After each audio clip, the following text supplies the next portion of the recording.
start recording this, and somehow or another it took Ashley away, my co-host. So I am trying to do that, get that back. But in the meantime, Ashley's there. I am super stoked, so excited to have Holly on our call today. And this is what leadership does. We went to a great event on this coast last week. It was actually right outside of Temecula. It was our regional rally. It was the first one that I went to. And guys, if you haven't been to one, please go, because you really never know who's going to show up. You have no idea the connections that you're going to make.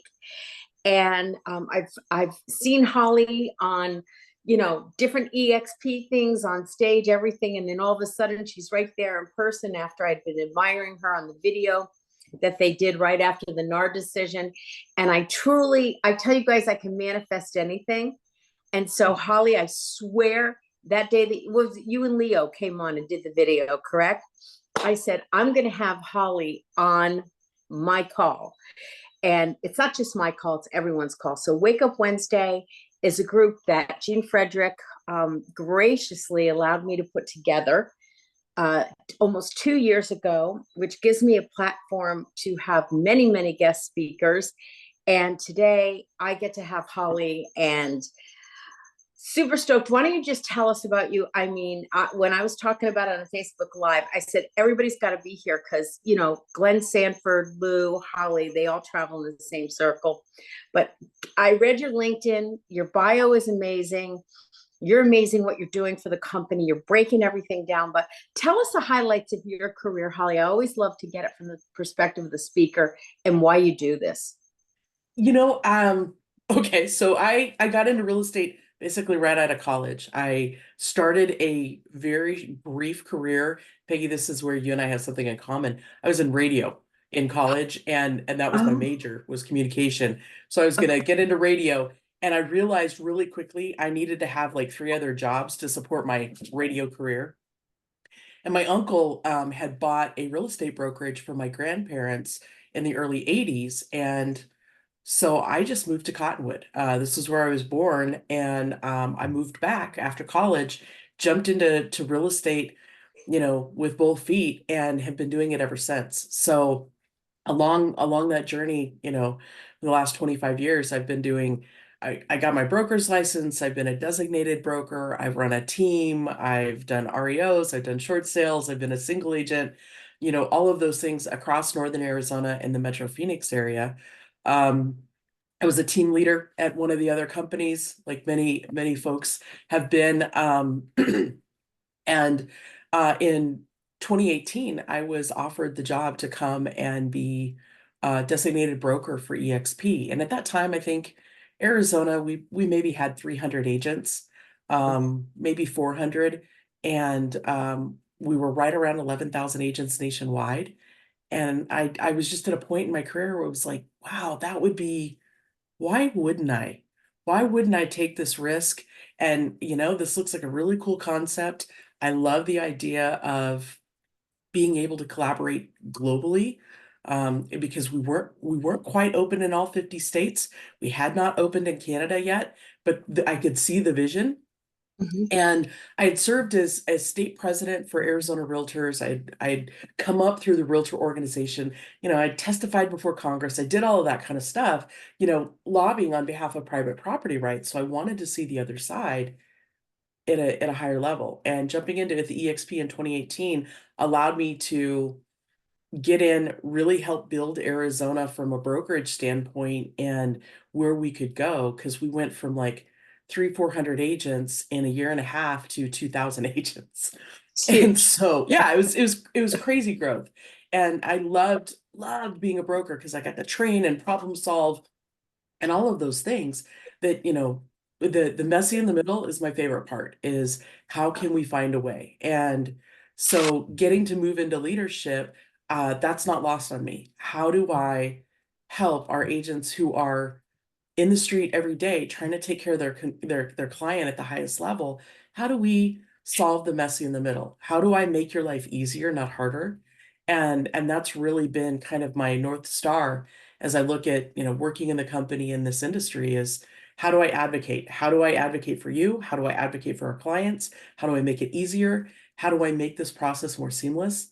And so with everything that has come out, especially the everything from the Department of Justice to the antitrust lawsuit, my goal is, how do we make this easier? The consumer should not be confused in all of this. This is a joyous occasion to buy a house. This is a big deal. How do we make it easier for them, not more complex?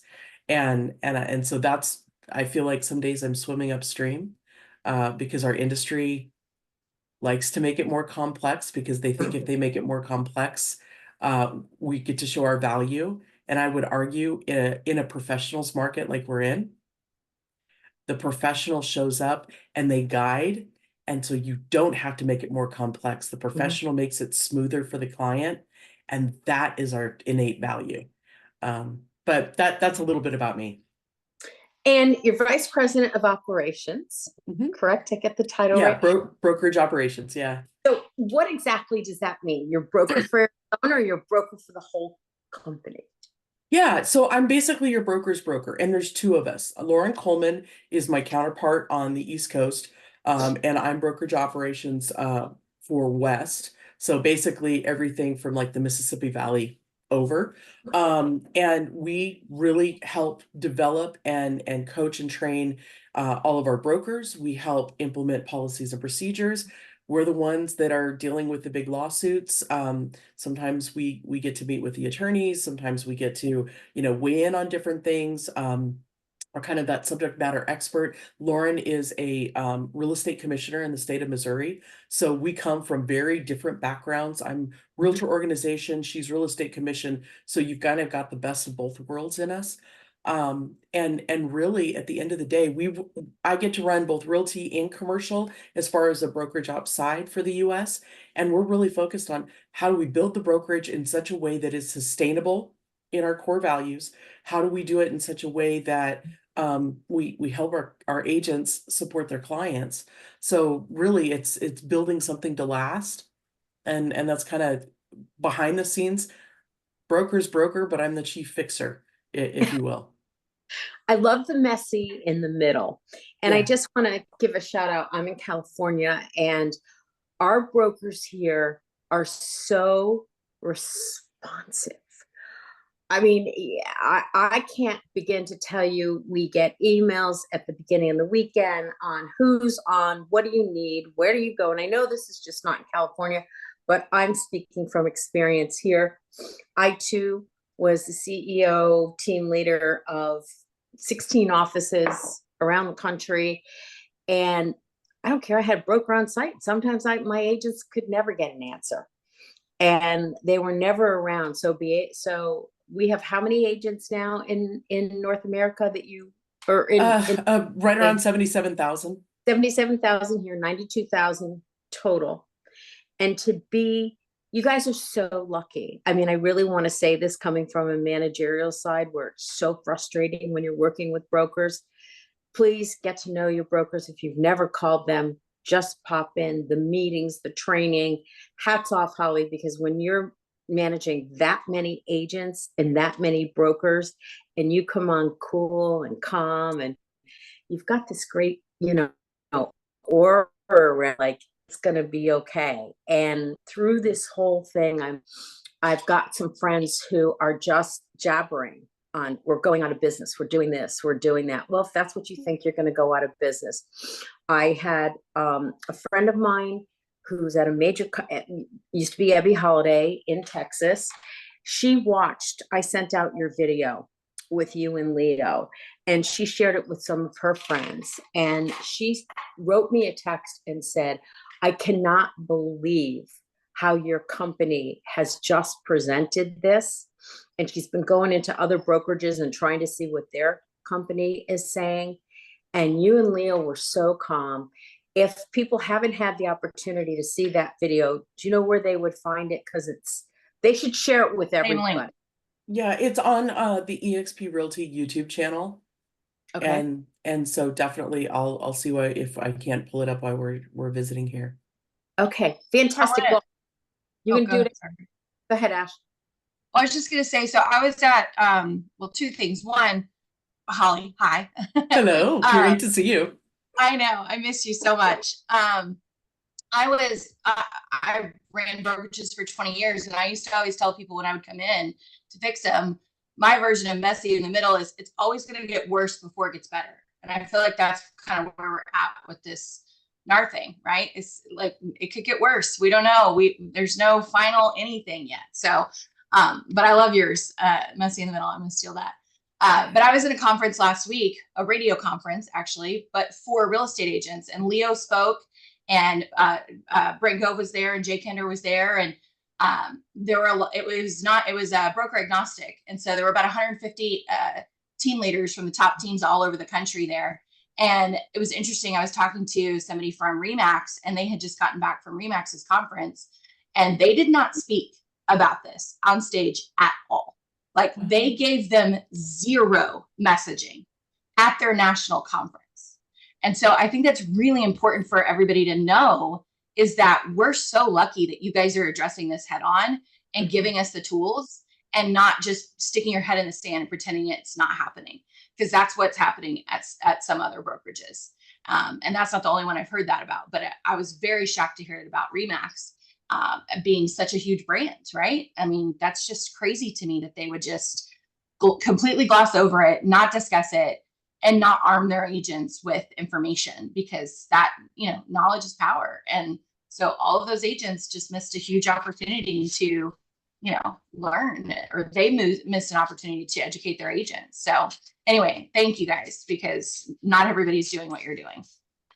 Well, I think a couple of things just to be clear. There is open litigation still happening, right? The NAR settlement that came out on March 15th, it was proposed. At most recently, as of Friday, it looks like the judge is going to ratify it, but nothing is done and probably won't be done until the end of the year. So truly, when you talk about messy in the middle, this is a prolonged marathon kind of process.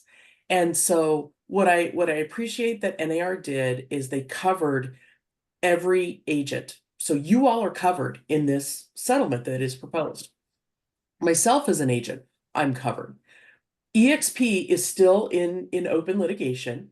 We are still working our way through it. So me as an employee, I'm not covered, but we will find our way through. I have the most confidence in that. It's one of those where we're all going to get where we need to be.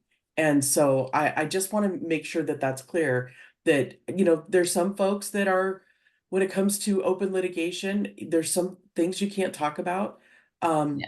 What I appreciate about the leadership from Glenn and Leo is the recognition that we have to talk about how we take care of you and we take care of our clients. Right now, the consumer is being totally lost in the conversation, right? Everybody's worried about their commission. How am I going to get paid? All of that.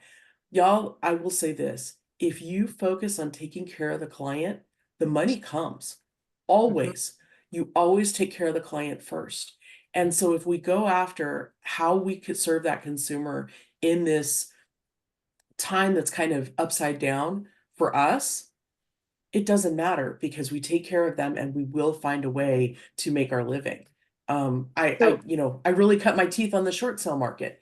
And that's really where I look at, that was the best professionals market, because you and I openly advocated for our client, but also we walked them through what was going to happen next.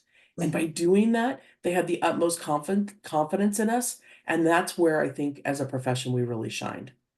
So Holly, that's great. And there's people who really, as agents, you don't have to raise your hands on this, but they don't even understand what happened. And I kind of told everybody we're going to deconstruct this whole thing. So can you go give us the backstory of what happened, how we got here, where you see us going, and the fact that you guys already have forms. I mean, you've made them so simple for us. It doesn't have to be this, oh my God, the sky is falling. So I'm just going to let you talk and kind of guide us through the whole thing on what the heck happened. Yeah, so if you go back to, let's go way back to 2019. Really what had happened as an industry, and I'm going to go back even further into 1996, and really what prior to 1996, everybody worked for the seller. We had this thing called sub-agency. Well, in the early 90s, there became this movement of the buyers need representation too. It became a, hey, look over here. I want a professional. But everybody worked for the seller. And so what we saw industry-wide in a change was buyer representation, buyer agency became a thing. And so what did that mean? Well, at the time, we really didn't have an MLS that beyond the book. Some of you might recall the book or have heard about the book. And so the book was something that was published. And if I go back to like my grandfather's days, like they did 3x5 cards, one for every office in town. They'd go to this meeting and they would share their cards over new listings they had taken and what they would pay in, what the seller would pay in compensation. That was their MLS. Fast forward to 1996, we have the book. You go to 2000 and, well, even 1999, we start to get a computer system that was like Matrix. Then we start to modernize and it goes into like a web-based form, whether it was, Rapatoni or, you name it, all the crazy systems. During that time, we all started representing the buyers more. Agency really became a thing that we discussed. We saw a lot of state laws changed where that agent advocate and what we did in our fiduciary duties on behalf of the client really evolved. Well, when we went to take a listing back in the early 2000s and even late 90s, we still went in as a listing agent and would determine the offer of compensation. The seller and I would negotiate what the seller would pay me, and then I would determine what would be offered to a buyer broker as an agent. Well, in 2019, we had sellers who filed who said, hey, that's my money. I should be able to determine what's offered to a buyer broker. Why am I not making this determination? Some of these buyer brokers are better. Some of these buyer brokers are worse. Like, why am I not part of this? And I think you're driving up prices because of it. The suits were filed. The first two came in Illinois, second one in Missouri, or the third in Missouri. Missouri just happened to happen first as far as getting to trial. They all got class action status. So that means that everybody can come in and kind of file. So basically, the plaintiffs in Missouri filed on behalf of everybody in Missouri that was a seller during a certain time frame. So going forward, what happened going into October, MLS rules had always been set up that you had to have a unilateral offer of compensation. So if I put a listing into the MLS, I had to say, I'm going to offer whatever it is, and it's good for any broker that's out there that brings a ready, willing, and able buyer to my house. I don't get to say, okay, Ashley brought a buyer, her amount is this, but I've got Peggy who's from a different brokerage, her amount is that. I don't get to do that. It's unilateral and it's irrevocable. The minute you write an offer, I'm paying you if we can consummate the offer. Well, NAR changed the rule like, I don't know, a week before the trial started. And what was interesting on that is they took it from you had to offer at least, $1, 1 penny, something in MLS to zero. Well, Northwest MLS up in Washington State, Seattle area, they had already had a zero offer of compensation. But what was interesting is there was no change in the offer to compensation in a buyer broker. And that's been ongoing for the last few years. NAR's rule changed. We didn't really see any change nationally in an offer of compensation. So during that trial period from about the 15th of October to the 31st, when the jury came back, we saw rule changes across MLS. We saw some consternation, Remax, and anywhere companies settled or articulated proposed settlements. And then the jury came back finding that NAR, Keller Williams, and Home Services of America were all in violation of antitrust. And the antitrust is basically, we all agreed that we were going to do this and charge the consumer. Okay. So Keller Williams settled in February. NAR settled on March 15th. Anywhere Brands just settled last week. What was interesting about the NAR settlement is they left out about 90 brokerages nationally, because the minute the jury came back on the Missouri case, the plaintiff's attorneys turned around and sued every other brokerage that was not included, including EXP. We weren't originally named. We suddenly got named. And then copycat lawsuits across the country sprung up. So right now, I want to say we're in 15 across the US and Canada. Oh, by the way, Canada is experiencing this now as well. So where do we go from here? I think that's the biggest thing in all of this. We're definitely going to see rule changes. Okay, that's fine. When you look at the MLS right now, the offer of compensation, that field will not exist post mid-July. So sometime in July, your local MLS, that field should go away. What we do anticipate occurring is the seller may still be willing to compensate a buyer broker, but they won't be able to openly advertise it. And so as a result, for you and I, when we go out to work with a client to assure that we're going to get paid, we have to have a signed buyer broker compensation agreement. And this is what I'll say, and depending on what state you're in, it gets a little bit crazy, because some of the states have tied agency to compensation. Other states, agency is separate from compensation. See, you could be responsible for somebody and still not get paid. That happens. And so what we're trying to do as a company is focus on what is your representation duties under state law, your real estate commission, etc., your agency, right? Code of Ethics, Article 1. And then what is it, the compensation that you and your buyer determine is the best for you to go forward? And so we've got a couple of stair-step things that we've been working on, and Peggy alluded to. We've already released our single property buyer broker agreement. That came out about 2 weeks ago. And what it's designed for is if you get somebody who is an internet lead, or maybe they're just not sure they want to commit to an agent and they just want to see one house, great.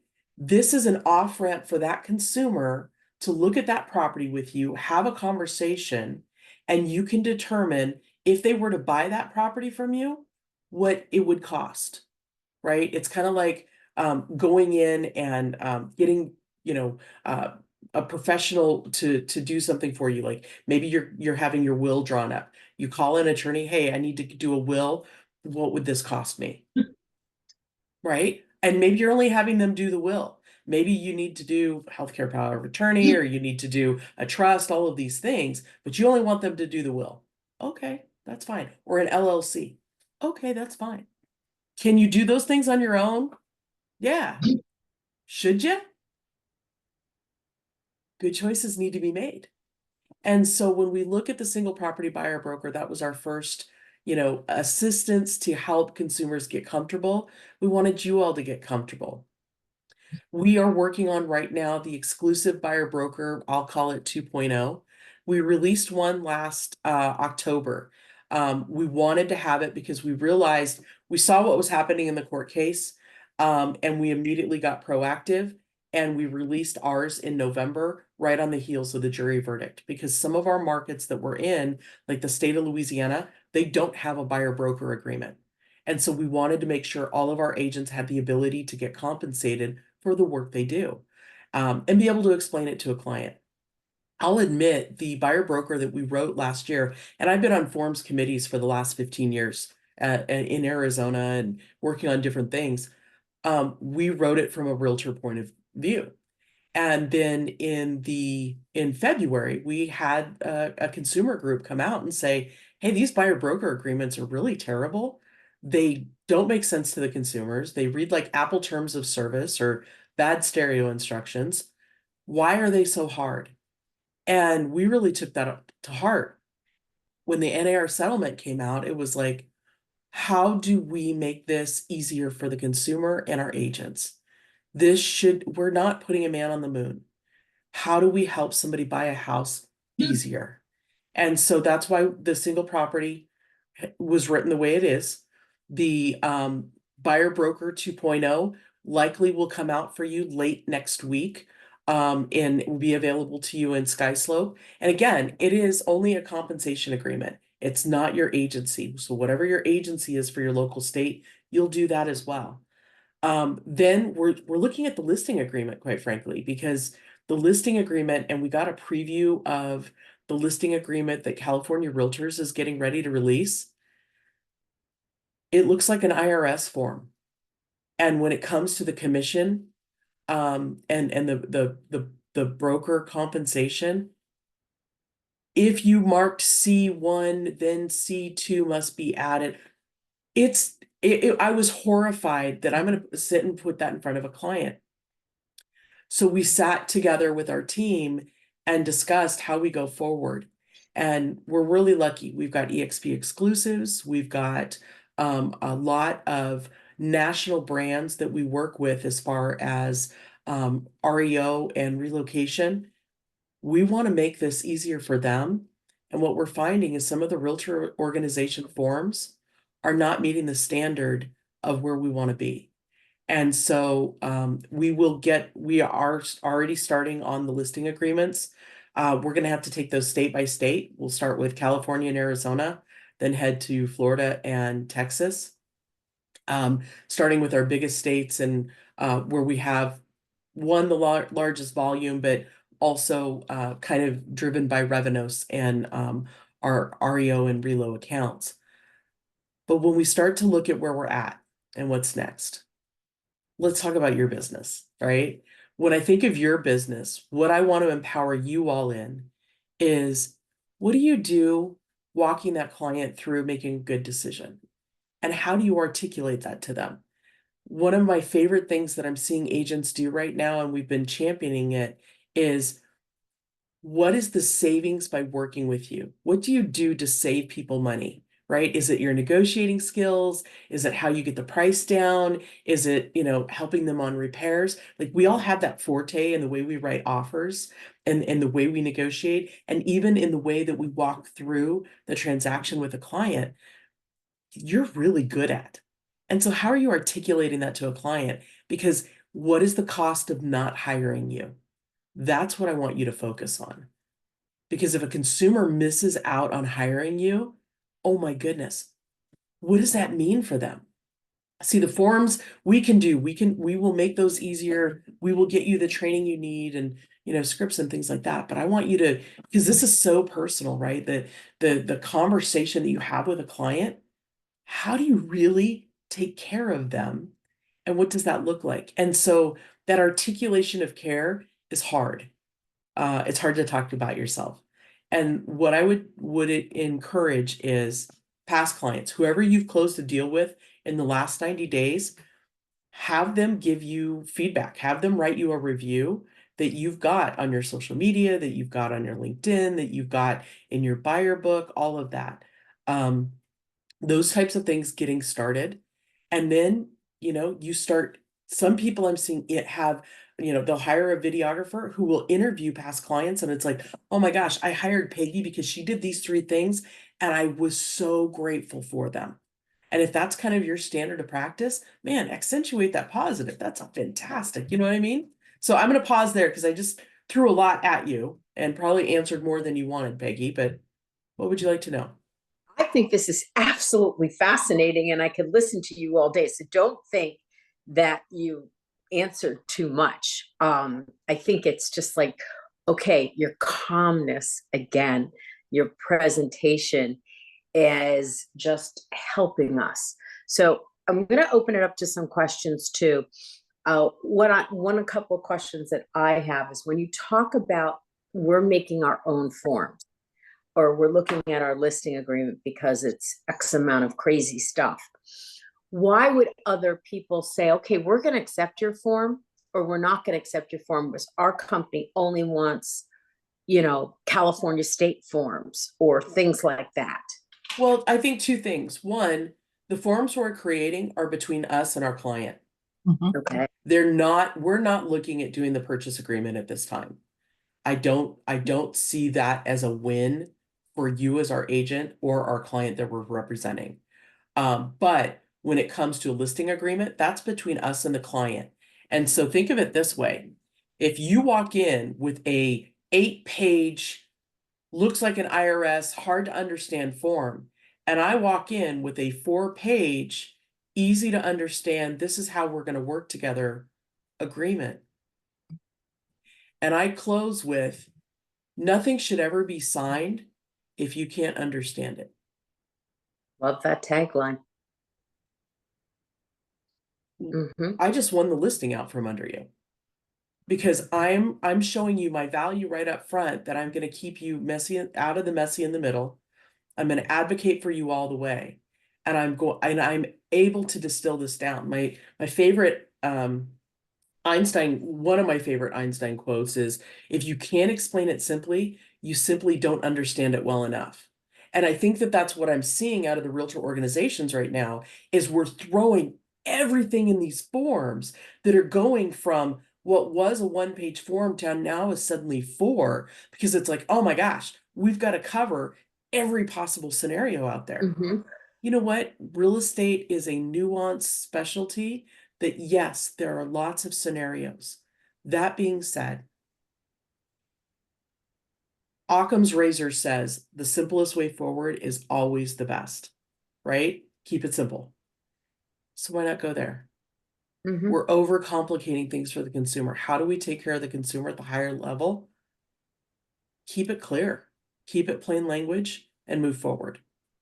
Unfortunately, some of the attorneys aren't going to appreciate my plain language, but okay. We love it. Real quick, we have a question in the chat from Mina. Will the EXP version of the forms be required or optional for the? They're optional. Look, at the end of the day, I want to give you options. I've fully recognized that some of our forms are slightly different. There's an uncomfortability there, if I can use that word.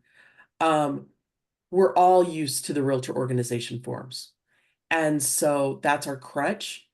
And I want to inject. Our team is focused on injecting options for you as our agent to do what's best in your local marketplace. And so, for instance, the Washington State form is like, they've got legislation that passed that says you've got to sign up buyer broker for a minimum of 60 days. Oh my gosh. Like, I don't want to sign a buyer broker for 60 days, but in Washington, that's how it works. So as a result, last night, Zillow released their touring form. It's good for only 7 days. And that was in response to the Washington State law. Okay, well, their touring form has no compensation on it. It just says, hey, I'm going to be your agent and drive you around. Ew. For 7 days. You know, wow. For 7 days. You're tied to me, buyer, for 7 days, and we're going to tour. Okay, that sounds great. But what does the buyer get? And so it's one of those where I see it as an off-ramp. I appreciate what Zillow did, but I also think that the conversation around agency, what does that look like for the consumer, is being lost. And I want to wrestle that back. I want to wrestle that advocacy back on behalf of the consumer, because if we lose that and it's all about, hey, how do I skirt this law or skirt this new rule and this, that, consumers see right through that, and they're going to go shopping to somebody else who provides more value. So, straight answer, Mina, use the form you're comfortable with. We want to give you options. There are certain things we must have in every file, agency, earnest money, receipt, all of that kind of stuff for Department of Real Estate, but no state requires a specific form. So we want to be really thoughtful there.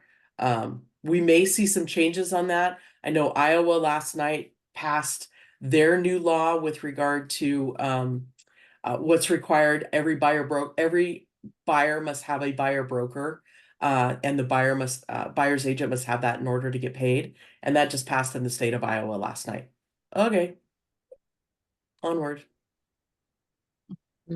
Samia, you had some questions. Yes, so Holly, I've been doing this almost 40 years and I've been using buyer representation agreements for over 20. And it's interesting. I had a group of agents last week. We did a mastermind, and that was the hot topic, of course. And when I mentioned that EXP has their own forms, everybody said, "Oh, well, we would like to see the CER forms." And like you said, it's between us and the client. However, when the one thing I had heard is that when sellers can offer incentives, I forget the word, concessions towards the buyer's agent, and then they would require that the form that you sign, your buyer representation agreement, be shown to prove that that's what you have agreed with your buyer to get compensated. I No, don't, pardon? no, No? no. They So this can't is what I would, require, they don't, no, they can't require to see what you agreed to so they can offer you the right incentive? No? no, this is what I would say. And there's a lot of misinformation. I'm so glad you asked this Oh, question. Thank you. absolutely. Yeah, there's crazy misinformation out there. So in the real estate deal, have you ever asked a listing agent what they're getting paid from the seller? Are they required to disclose that to a buyer? No, but if the seller's offering, Concession is completely different. right, See, if I go to the seller and as a listing agent and say, okay, would you like to offer any concessions to a potential buyer? And because they may need help financing their buyer broker compensation. That's the script. right, Seller, do you want to offer a concession to assist with a buyer broker compensation? Some buyers need help financing it. FHA, some conventional cash poor transactions, all that kind of stuff. And basically in the marketplace, we're seeing that a whole lot. We've already heard from the GSEs, the loan service companies, that they expect that the buyer broker compensation is already baked into the price. They're not taking that out of, so FHA is maxed at 4%. They're not taking that out of it. So as a result, if my seller says, no, I'm not going to offer that credit or that concession to a buyer's broker, or for an agent to, or a buyer to pay their agent, cool. We just came down on the price. Do you feel me on that? So it gets a little bit crazy. Now, this is what I would say. If you sign a buyer broker with your buyer for whatever amount you determine, because that's personal, it's between you and the buyer. You sign that, buyer says, I want to finance my what I owe you as a broker fee. Okay. So in the purchase contract, you write seller to credit buyer, whatever, at close of escrow. Right? The buyer can use that for loan costs, loan buy down, maybe they're buying a washer or dryer, and they're paying you. That is none of the seller's business because it's in the contract. Now, one of the other forms we are working on, because it's been requested, is a direct pay from seller to buyer's broker. And so this is something that right now, because we still haven't heard from VA, so we can go, if I've got a VA buyer, I pick up the phone, I call the seller, hey, are you offering, would you be willing to compensate a buyer broker? And I can call the listing agent. Yes, the seller would. Great. I will send over this form that basically says seller, Bob and Susie Smith, agree to pay eXp Realty X at close of escrow for this buyer. So they not entitled to ask you what that amount is that you agreed to with the buyer? No, I could have $1 million on there. And if the seller agrees to pay $10,000, the buyer shows up with the rest of the money. It's none of their business. Okay, so the NAR release that came out yesterday with the FAQs, it was a little confusing as far as if the buyer's agent and the buyer can change the terms based on what the concession being offered by the seller. Because They we're not certainly allowed- can. They can go down. We can Okay. always reduce our amount, but we cannot go up. Okay, that's the question, because we're tied to whatever we agreed to. Yeah, so that's why I say in a race to the bottom, like a lot of people will say, well, I'll open this door for you for $500. Okay, you can do that, but if the buyer buys that house, guess what you're getting paid? That's no good. So as a result, I would encourage anyone to look at what is your cost of doing business? You know, how many hours does it take you to close a transaction? And what is your value per hour?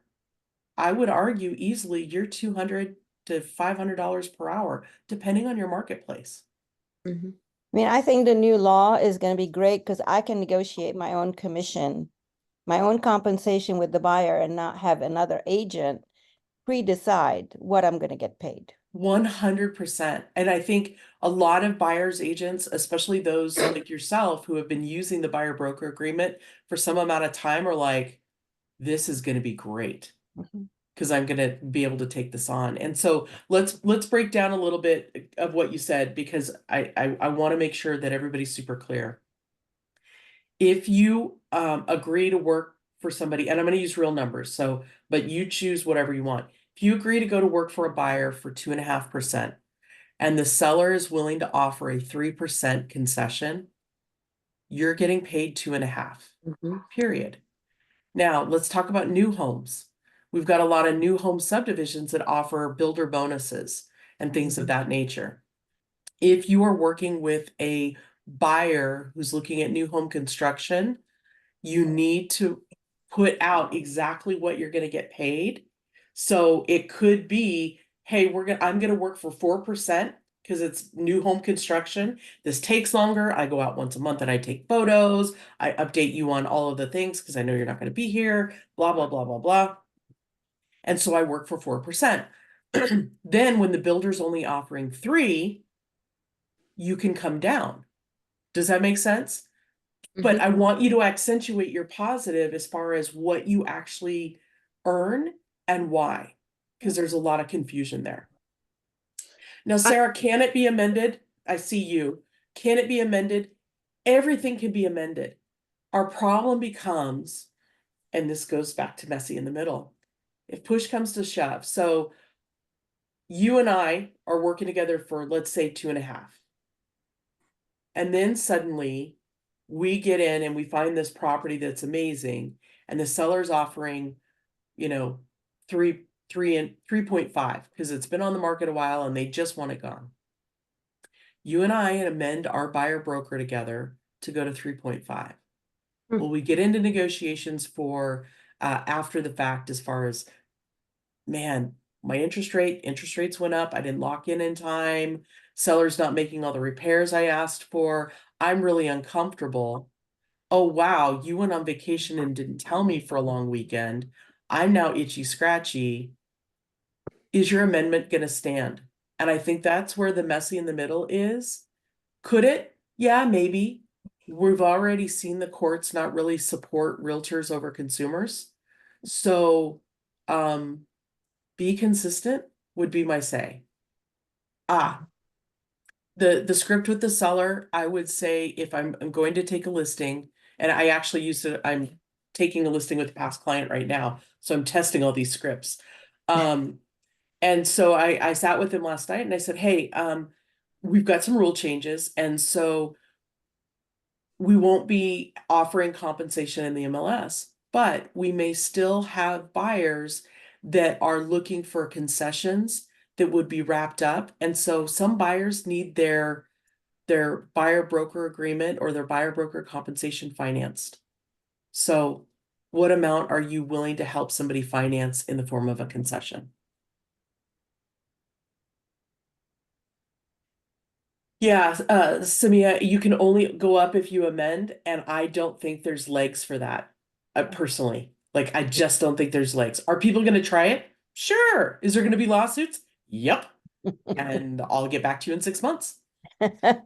How would you put in there if you are showing new construction and all of a sudden they start adding bonuses on? You know what? This is where I go in so rock solid. Because I in my area, I sell a lot of vacant land, and there's always bonuses and stuff like that if we close by a certain date, especially with lot releases. And so I always turn around and just tell the seller or tell the buyer, bonus is yours. Use it to pay for landscaping. This is what I'm worth. You're the one that's making the deal done by this date that the builder has incentivized. I'm not. So the bonus belongs to you. And Great. I win more clients that way. What happens in a state, I think it's Delaware, where dual agency is not permitted, where you can't Right. represent the buyer and so they've never been able to represent buyers. Right. So now you're out showing and all of a sudden they want to see your listing. You've got a signed buyer broker agreement.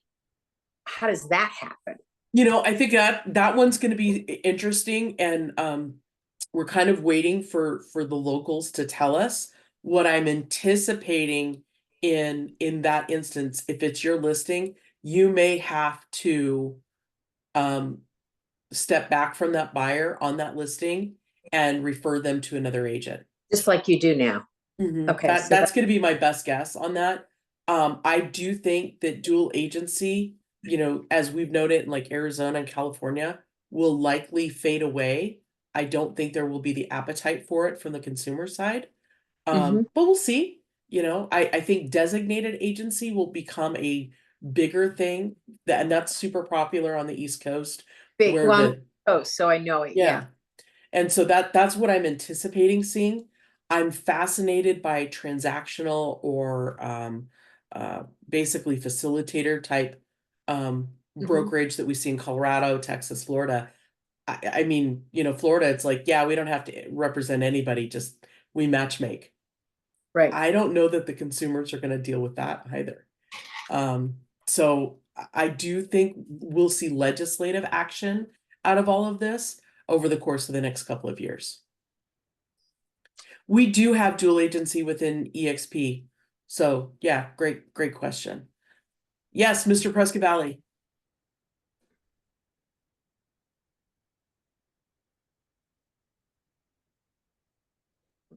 So we've got to unmute here. Yeah. It's never as easy on an iPhone. Boy, you said it. New territory for me. Yeah, I was just contemplating the dual agency thing, so many times we get the leads because of our sign being out in front and stuff like that. But for me, I think a lot of us avoid dual agency, of course, and do the disclosure and put the buyer in a customer status.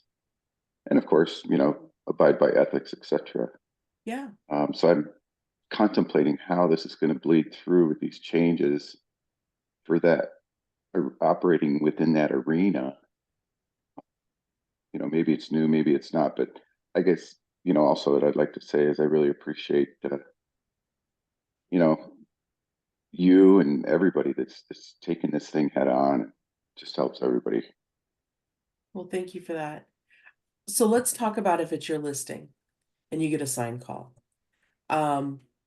One of the gaps that I'm seeing, and you don't have to offer agency to that buyer that calls. It's a misnomer in the company, or in the country rather. What I would say is this: you have to disclose who you represent. You have to disclose that you're only representing the seller. And we likely will see some buyers go directly to listing agents out of this because they think they can save money by not going and hiring a buyer's agent. I think that that's going to be our first wave of potential litigation if we're not careful. And so thoughtful disclosure of who you represent is going to be critical. So if I get a sign call and I go out to show Ashley, as we're walking up to the front door, I will say to her, hey, just a reminder, I do work for the seller, but if you would like representation, happy to give you some names of some agents. I work for the seller. And part of our listing agreement that we are going to be drafting is a unrepresented buyer premium. Because what I want to do is whatever you're charging the seller, let's say it's 2.5, 3.5, whatever that number is, you charge that. But then if the buyer comes to you directly unrepresented, man, that deal just got a little more complicated. How you say things, what they don't know, all of that. And so as a result, seller, if a buyer comes and they're coming through an open house, or they're coming, directly off the sign, that's awesome. And they choose not to be represented, there will be an additional fee. And we want to give that flexibility to you all as our agents. And so that's one of the things that we're looking at and trying to nuance out is an unrepresented seller fee. Now, this is what I would say. You can charge that right now in your current listing agreements. There's space for that. So I would really sort through, how do you want to work? Who do you want to work for? What are you willing? The best risk management you can ever have as an agent is client selection. Do you envision that, like, let's say I, am the listing agent and I have 3 preset, buyer's agents that I'm going to refer to. Do you think that there will be referral agreement fees for the listing agent to send those leads to the buyer agents now? Sure. I think there is now. I think, it's one of those where keep it above board.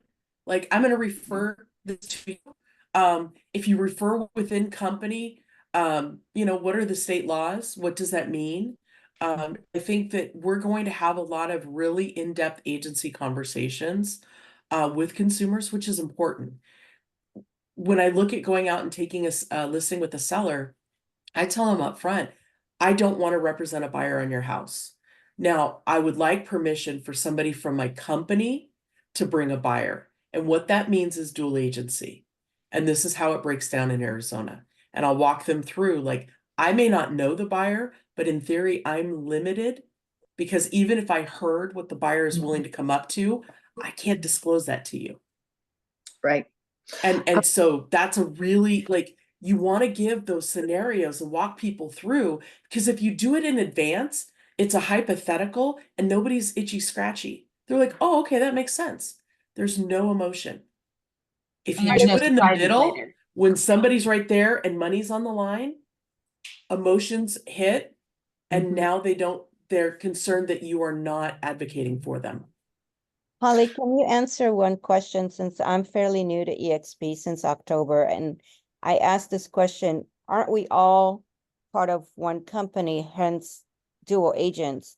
And I was told no, in California, you have 4 brokerage numbers. So if you're under the same broker number, then it's dual agency. If you're not, then you're not. How does that really wash out in? It's exactly that in California. So we like to come at real estate with an axe or a chainsaw, but you really need a scalpel. And the reason I say that is the nuance with real estate brokerage. When you look in California, we do have 4 distinct brokerages for purposes of the Department of Real Estate. We are one company globally. We are one company nationally under EXPI.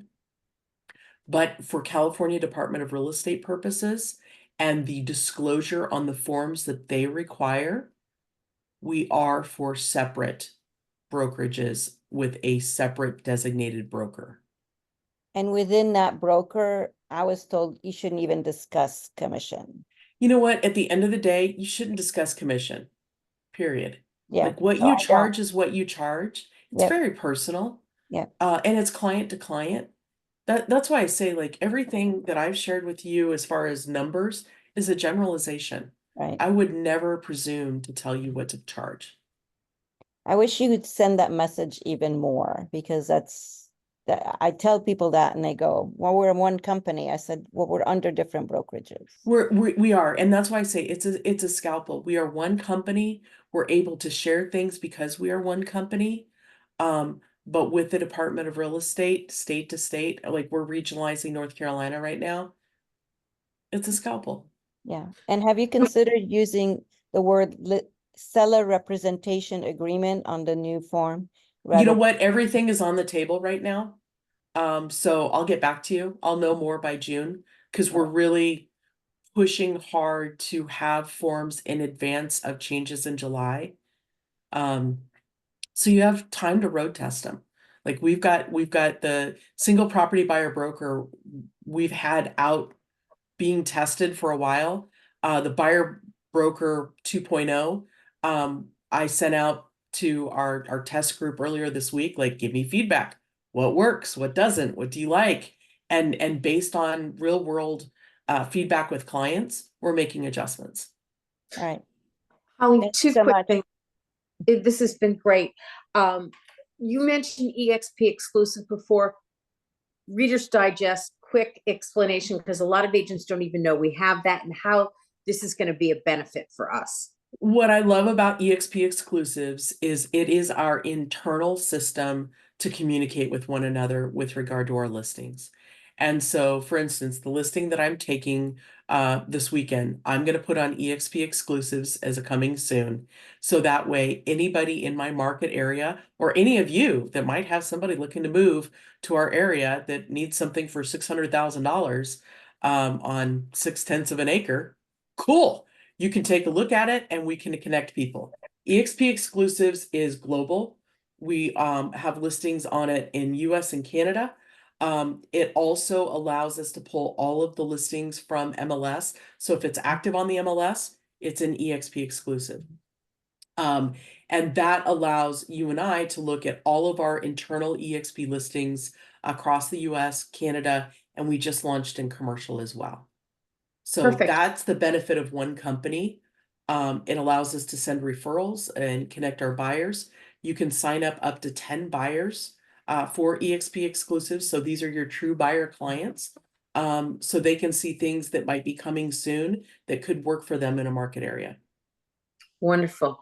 Holly, we could go on forever. I want to be mindful of everyone's time. I get to see you again in an hour and a half. I think the way you did this, kind of just deconstructing, is wonderful.